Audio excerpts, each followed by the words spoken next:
So I've heard a lot about prophets in the Bible, but I've never really understood what a prophet is. A prophet is someone who has special communication with God and who's chosen to speak to God's people on his behalf.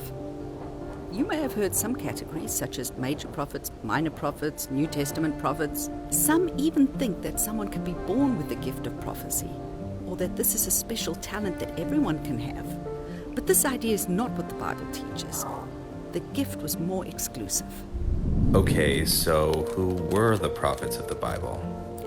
Not everyone agrees on who qualified as a prophet in the Bible, but some identify over 100 unique prophets in the Bible, including Enoch, Moses, and even Jesus. The Bible is full of prophets. And just in case you think that this was a male-only calling, there are quite a few female prophets mentioned too.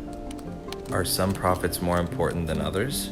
Sometimes we put them in different categories, but in reality, no true prophet is more important than another because they were all inspired. Well, I feel inspired sometimes.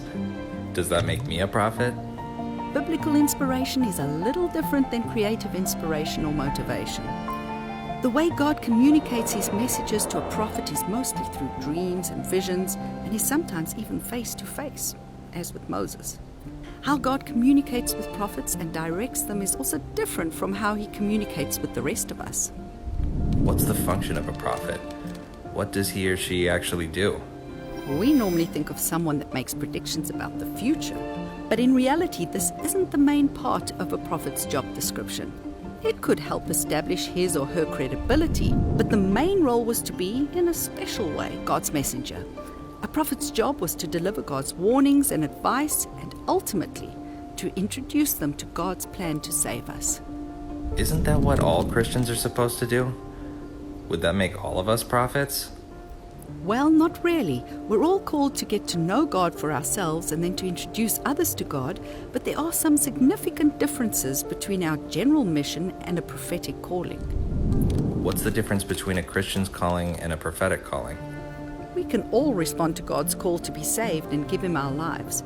But for the prophets, God does the calling or choosing.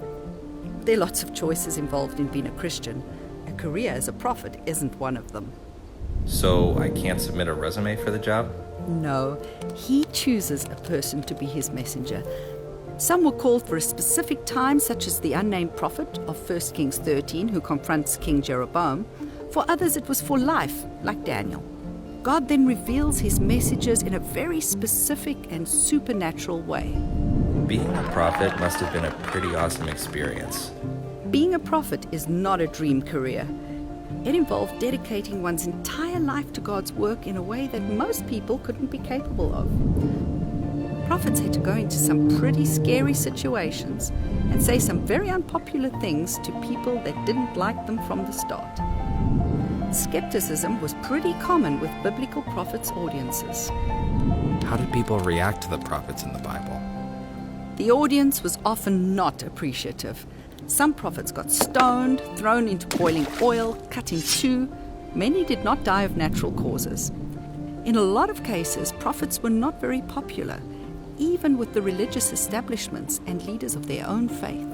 Weren't there a lot of false prophets in biblical times? I even hear of people calling themselves prophets today. Was there some kind of way to tell if someone was a real prophet?